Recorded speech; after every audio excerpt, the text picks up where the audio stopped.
It is my great pleasure to introduce the chair for the session, Professor Emerita Youngmi Ji from the University of Science and Technology, Institute Pasteur Korea School. Professor Ji holds an MD from Seoul National University and a PhD in virology from the University of London. As a world-renowned expert in infectious diseases, she has led numerous international public health initiatives, previously serving as Director General of the Korea Disease Control and Prevention Agency, as well as CEO of Institute Pasteur Korea. She has also made significant contributions to global public health through her roles on the international stage, including serving on the WHO COVID-19 Emergency Committee and the Strategic Advisory Group on Experts on Immunization. Please join me in warmly welcoming Professor Ji. I will now give the floor to our chair for this session. Thank you. Good afternoon. It is my great privilege to introduce Professor Narry Kim, and also joined Korea, France joint scientific symposium on the occasion of celebrating 140 years of diplomatic ties between two countries.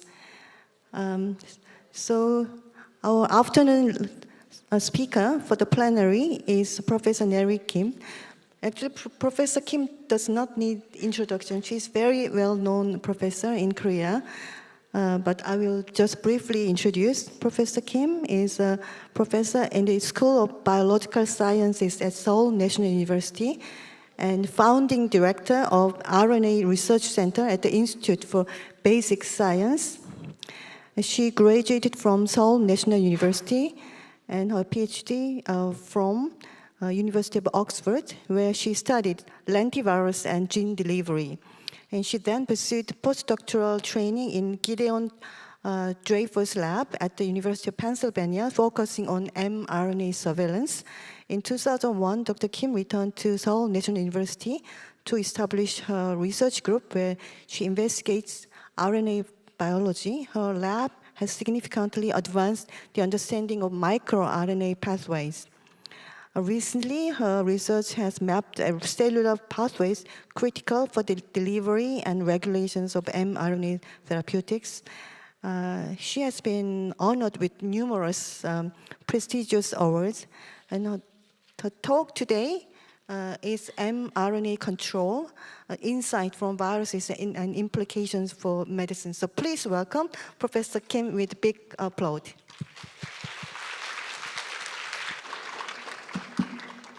Thank you so much for the kind introduction and for having me here. It's a great honor. So today, I'd like to talk about the principles of mRNA stability control and how we can take advantage of this knowledge to make durable mRNA therapeutics and vaccines. So mRNA technology is a promising platform to deliver genes, and its potential has been demonstrated with COVID vaccines during pandemic. So, but there is also limitations if we want to use mRNA platform more broadly beyond vaccine. So one major limitation is the instability of the messenger RNA. Messenger RNAs disappear within days, if not hours. So it's very difficult to achieve persistent gene expression from mRNA platform. And that is because there are multiple degradation pathways for messenger RNAs, starting from deadenylation to removes the poly-A tail, and that triggers multiple decay pathways from the 5' to 3', 3' to 5', and also the endo-ribonucleotide activities exist in the cell. On top of that, there are many gene-specific decay regulators and innate immune factors. So, so mRNA instability reproducibility has been really a difficult challenge to overcome if you're thinking about messenger RNA as a therapeutic platform. So in triggering all these pathways, the rate-limiting step is generally the deadenylation step, which is to remove the poly-A tail. And my lab has been interested in this in poly-A tail for a long time, so I'm going to focus on polyadenylation and degradation, deadenylation of messenger RNA in this talk.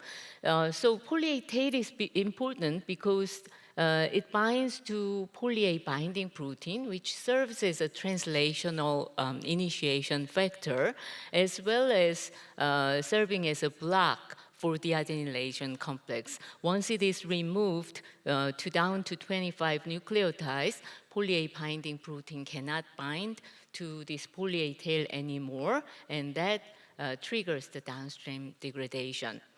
One good news is that this deadenylation process is not just unidirectional. In fact, there is a reverse reaction, which is to extend the poly-A tail. It's called cytoplasmic polyadenylation or tailing, and that is mediated by tent family proteins. I'm going to talk about this process in this talk.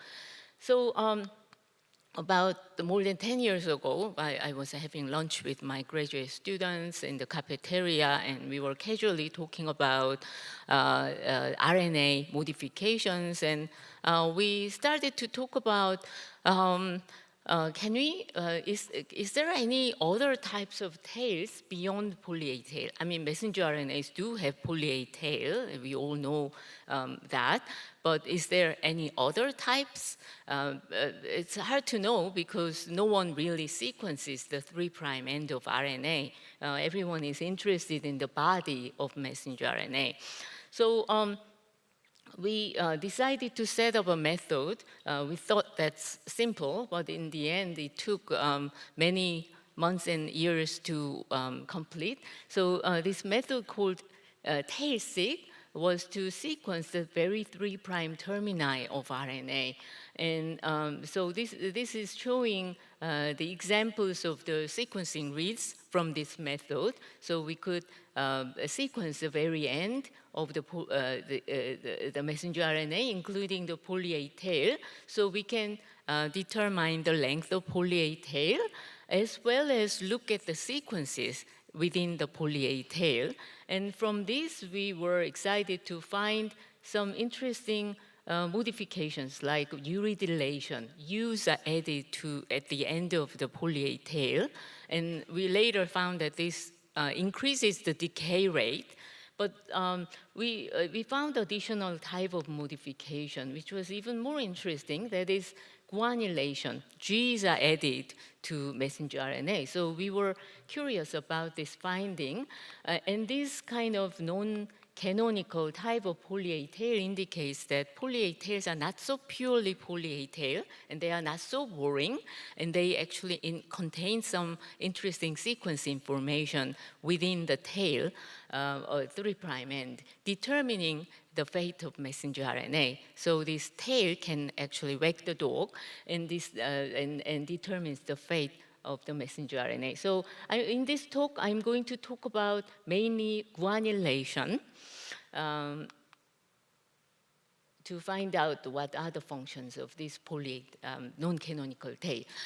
We initially thought that it's a simple guanylation, adding G, but it turns out that it was not just G, it actually extends the poly-A tail with multiple different types of nucleotides, with preference for A, but G or even U or C can be added. So the messenger RNA tail gets longer by this enzyme family called TENT4, and this enzyme, by extending the poly-A tail, can stabilize the messenger RNA. And that is because the deadenylase complex, CCR4 prefers A. So it quickly removes A, but if it meets G or C or U that delays the adenylation. So that effectively slows down degradation process, stabilizing messenger RNA. So this was interesting because in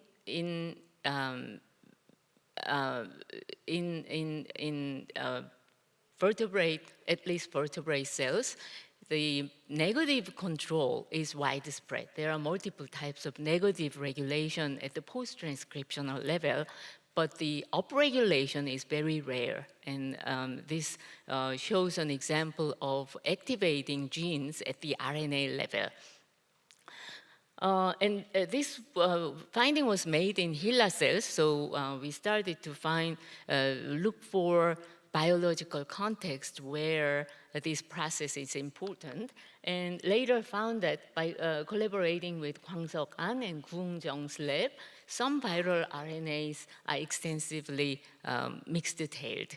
And for instance, HCMV RNA has a lot of mixed tails. HBV viral transcripts also have high fractions of mixed tails. And it was later shown that by the Roche Institute, they were looking for chemical inhibitors of HBV, and they found a chemical called RG7834.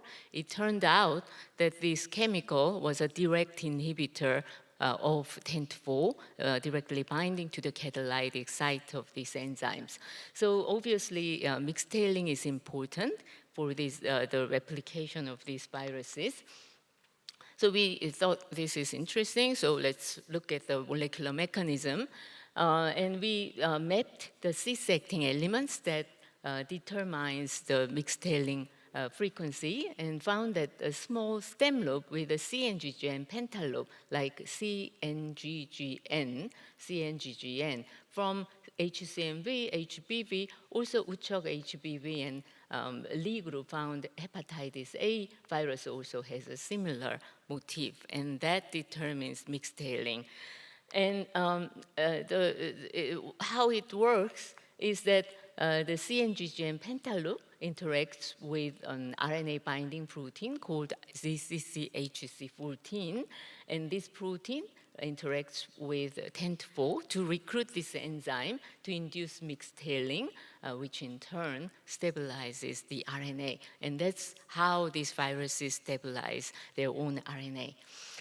Okay, so after this work, we started to wonder, I mean, viruses are so diverse, and they are so good at exploiting host cellular machinery to promote their own replication. So they must have some kind of interesting unknown regulatory mechanisms that perhaps we can discover by investigating viral genome. Good news is that viral genomic data have been expanding rapidly over the recent years because thanks to the sequencing technology development. So there are just millions and millions of viral genome sequences available in the database, but we actually as a field, we only study very few clinically relevant viruses without investigating the rest of the large sequence space. So, so that leaves a huge gap between the sequence data and our knowledge. And how do we bridge this gap? So a student in my lab, former student in my lab, Jenny Seo, decided to set up a functional viromics screen to identify regulatory RNAs from the viruses, covering many different types of, practically all viral families that can infect humans. The screen was done by first using the viral genomic sequence and making oligos that contains the viral sequences with a window of 130 nucleotides with a step size of 65 nucleotides. So we made these tiling oligos, about 30,000 oligos, and then inserted them into the 3' open, untranslated region of a reporter construct and made about 1,000 plasmids. And for functional assessment of these viral segments, we transfected this pool of plasmids into HCT116 and then extracted the DNA or RNA and sequenced them. And if you compare the DNA count of individual segment over RNA count, then the viral segment that stabilize messenger RNA would have high RNA to DNA ratio and vice versa. And we also looked at polysome fractionations. Polysomes have multiple ribosomes, so the more ribosomes are contained, then the heavier the fraction is. So the highly translated RNA with lots of ribosomes would be enriched in the heavy polysomal fraction. So if by using this method, we could determine the effect of individual viral segments on mRNA abundance and translation efficiency, identifying numerous viral elements that upregulate or downregulate gene expression. So indeed, regulatory RNAs are abundant across the virus sphere, and this kind of high-throughput functional viromics screen provide us with an opportunities to uncover novel regulatory mechanisms and develop antiviral strategies. And using these regulatory mechanisms, we can devise new ways to control gene expression. So as a case study, we investigated K5, which is an RNA stability enhancer. This comes from a virus called Aichi virus. No one really studies this virus. It gives a mild gastroenteritis, but it doesn't kill anyone. So this has hardly been studied, but this virus has a very interesting RNA motif in the 3' end. And this element enhances RNA stability by recruiting a protein called ZCCHC2 to recruit TENT4. So the actual mechanism is similar to the one that I described earlier. And importantly, it induces mixed detailing to promote mRNA stability and translation. So from this study, we found a bunch of RNA regulatory elements. So one may ask, could we use this viral RNA motif to improve mRNA therapeutics to overcome the limitation of messenger RNA, that is the instability?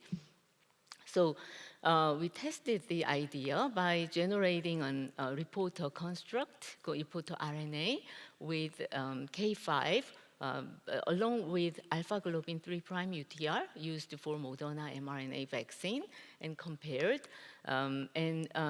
Regardless of the location of insertion, these mRNAs produced much higher levels of protein. And this is another set of reporter using luciferase and measured luciferase activity over time, and found that EK5 extended the half-life of the messenger RNA drastically, so EK5 and other viral elements can indeed enhance the duration of protein production from synthetic messenger RNAs. Now, so that was nice, but there was one problem. That is, if you want to make an mRNA therapeutics with the current technology, you would want to use N-methyl pseudouridine base modification. which was originally developed by Katalin Karikó, who won Nobel Prize for mRNA vaccine. And this particular modification reduces innate immune response and increase protein production. So you want to use this element, but if you combine this with our K5, the activity decreases. That is because the N-methyl pseudouridine changes the RNA structure, so it destroys the activity of K5. And it's not just because just our K5. Another viral element that we discovered also lost most of the activity. And moreover, alpha-globin UTR, which was used in Moderna mRNA vaccine, also lost the activity. So although this UTR has been thought to increase the protein expression from messenger RNA, if you use N-methyl pseudouridine, the activity is reduced drastically. So obviously, we need a better UTR if you want to use modified mRNA therapeutics. Now, so how do we overcome this problem?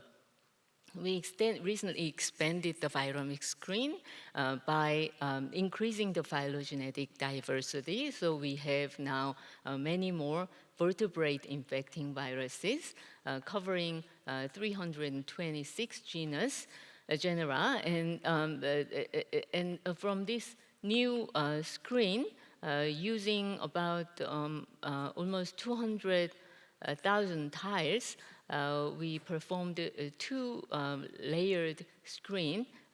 From the primary screen, we enriched elements that enhance gene expression, and about 10,000 tiles were subject to the secondary screen that used in vitro transcribed messenger RNA with the viral sequences in the 3' UTR over luciferase gene. And this RNA also contain N-methyl pseudouridine modification. After transfecting this RNA into the cell, we collected RNA at 0 or 36-hour time point and performed RNA sequencing to measure the impact on RNA stability. Now, from this, we identified many RNA elements that drastically increased the ratio between 36-hour and 0-hour time point. And we tested 11 elements individually by generating luciferase encoding IVT mRNA. And in the presence of unmodified UTP, we could see a drastic increase of gene expression. And with N-methyl pseudouridine, some of them lost the activity partially, but some of these elements retained the activity. So we could identify a number of N-methyl pseudouridine compatible elements that can enhance gene expression. So how do they work? One of the experiments was to treat the cells with 10-4 inhibitor, RG7834, and we were surprised to find that all of these elements were inactivated when we used N-methyl RG7834, which means that all of these elements that we identified from unbiased screen were actually dependent on a single type of mechanism, that is 10-4 mediated mixed tailing. So to validate this mechanistically, we performed a nanopore direct RNA sequencing after 12 hours transfection using IVT mRNA with 60 nucleotide poly-A tail.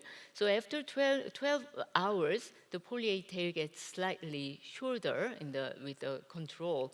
But if you have these viral elements, the poly-A tail gets extended, so they have much longer poly-A tail than the original 60 nucleotide. And if you use RG7834 to inhibit 10-4, the poly-A tail gets shorter.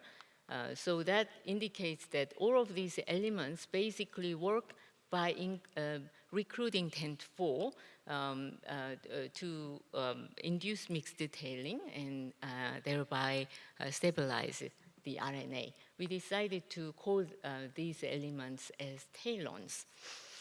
Now, we found lots and lots of tailons from this screen, and they can be classified into multiple types based on the adapters. So these elements depend on ZCCHC14 to recruit TENT4, but we found K5 and other elements depend on ZCCHC2.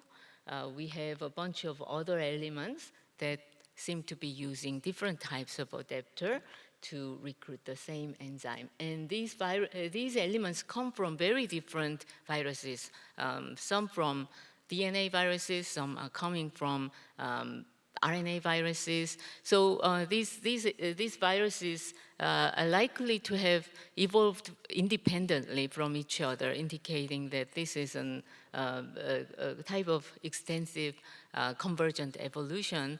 All these viruses come together to use the same enzymatic machinery, which suggests that indeed mixed tailing is a very potent post-transcriptional activation mechanism. All these viruses want to use this. And if I were a virus, I would use the same element to promote my own RNA. So you may come back to this same question. I mean, can we use tailons for mRNA technology to increase the stability?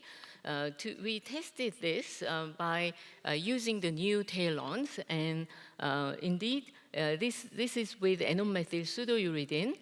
So we have control and Moderna mRNA vaccine type UTR, Pfizer mRNA type UTR, and our A7 shorter form. Starting from day one, it's already better than the other ones. And day 3, 5, you can see a large differences, indicating that our element can drastically increase the stability of the RNA. And these elements are quite robust, and they also have some cell type specificity. So, for instance, in hepatocytes and T cells, A7 outperforms others, and whereas in monocyte lineage, A2 is better. Okay. So the ultimate test of the stability is actually circular RNA, because circular RNAs don't have the end, so they can only be destroyed by endoribonuclease activity. So they are known to be very stable. So let's compare our element and our linear RNA with A7 together with the circular RNA, or the control without the stabilizing element. Okay, so in terms of RNA stability, if you compare the half-life of the RNA, linear control RNA quickly disappears. Circular RNA is much more stable, as you'd expect. But if you have our element, the stability is basically similar to the circular RNA. You can also look at the protein output. Circular RNAs are dependent on IRDS, so its translation efficiency is very low. So although it stays for a long time, the overall gene expression level is much lower compared to linear RNA, and our element allows higher protein expression and longer expression. Okay, so A7 endows linear mRNA with circular RNA-like stability and very high gene expression. What about in vivo? So A7 increases protein output when we introduced these RNAs IV and follow the gene expression. At day 1, you can detect the expression with all these RNAs, but day 3, it's expected that you don't see anything at this time point, but with A7, gene expression level is much high, and you can even detect gene expression after 2 weeks. This is quantification, and this is log scale. As you can see, circular RNA stays stability is high, but overall expression level is low. Our element allows longer and higher gene expression. Okay, so with these tailons, so you can incorporate this tailon technology to any kind of messenger RNA platform. So the established standard IVT mRNA is great. It allows simple manufacturing and clinically proven, but the expression is transient. Circular RNAs allows durable expression, but the translation efficiency is low. Manufacturing is very complex, and you cannot use N-methyl pseudouridine. saRNA, another kind of virus-based expression system, allow durable expression and low dose needed, but it has multiple inflammation issue and N-methyl pseudouridine compatibility, and the yield is very low and difficult to manufacture. Our technology with N-methyl pseudouridine and tailons solve these problems, allowing high and durable expression, simple manufacturing, and it's totally compatible with clinically proven technologies. Okay, so so far, for the last 28 minutes or so, I showed that mixed tailing is a powerful mRNA activation mechanism. It acts through TENT4 and its adapter proteins, and tailons allows us to generate durable and highly translated mRNAs. So we are hoping that we can use this to reduce dosing and reduce adverse effects while enabling longer expression, which improves vaccine, not only vaccine, but also enable wider use of messenger RNA. Okay, with that, I would like to thank Jenny and Sujin Chung for the Viromix Green project, and our former and current members and our collaborators. Thank you very much for your attention.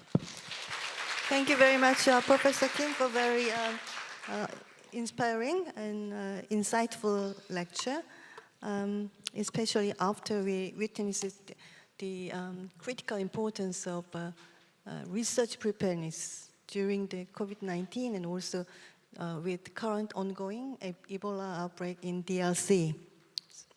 And so now the floor is open for the questions. So if you have any questions, please, yeah. Professor Nam. Thank you very much for sharing your good data. Thank you. I have a very simple question. You showed that some in vitro system clearly showed that some your system is better than the is similar as a circular system, but in vivo data, your system is better than the circular system. Why is the difference? Oh, okay. So comparing our in vitro cell culture system and in vivo mouse model, in vivo, the RNA half-life seems to be overall lower compared to the HepG2 or HCT116 that we used in our cell culture system. So overall, RNA deadenylation rate seems to be higher in vivo, removing the RNA overall very fast.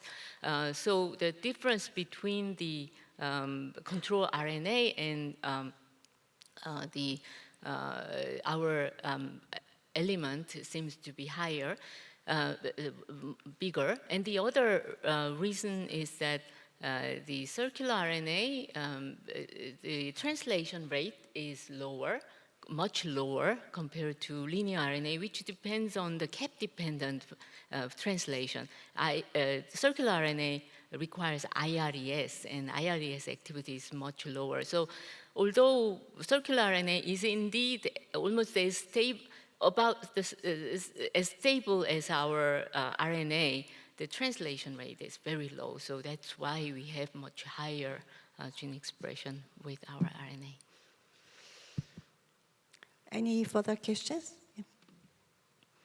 Please. Yeah.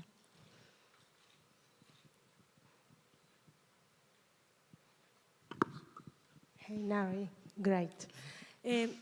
Have you compared, when you modify the 3' UTR of the Moderna vaccine, the HVA, have you compared the immunostimulation with your element and the 3', the normal Moderna vaccine? You mean compare the immune responses?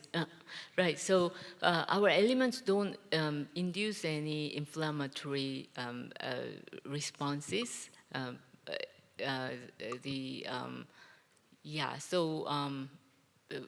We have done this experiment in cell culture to measure the interferon response genes, also in vivo, measuring cytokine levels, and having an extra viral RNA elements, they don't seem to induce immune responses.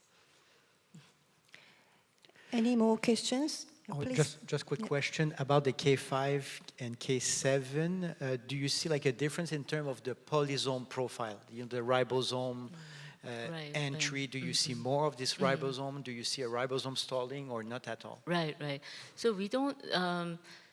We see higher ribosome density and higher protein output. So combining these two set of results, we interpret it as these elements increases translation initiation rate. So it loads ribosome faster. We don't have an evidence for ribosome stalling, but we don't think that happens. It somehow increases translation initiation rate. That's what we think, and that's probably because it has longer poly-A tail. It has more poly-A binding protein, which interacts with EIF4G, the translation initiation machinery, to facilitate initiation. There's one more question. Yeah. Maybe last question. Thank you. It's very interesting. I'm just curious whether the virus has some strategy to extend their viral mRNA stability. Through the regulation over these attempts, families, and so on. Okay, so HBV definitely does it. For other viruses that we looked at through high-throughput screening, we haven't done the virus experiment, so we don't know. But the assumption is that they are using these elements to stabilize their RNA, especially the picorna viruses, which seem to have a lot of these elements in the 3' UTR. They require poly-A tail not only to increase gene expression, but also to maintain their genomic RNA. So I think they are heavily dependent on this process. But culturing individual viruses, it's quite challenging, so we haven't done that experiment. If there's no more question, I want to thank Professor Kim again for the very insightful lecture, and do hope that your research achievement can contribute to our preparedness for the therapeutics, especially when we had difficulty during the COVID-19, also with the current outbreaks in many areas. So with that, I want to thank you also the floor for the active participation. Thank you.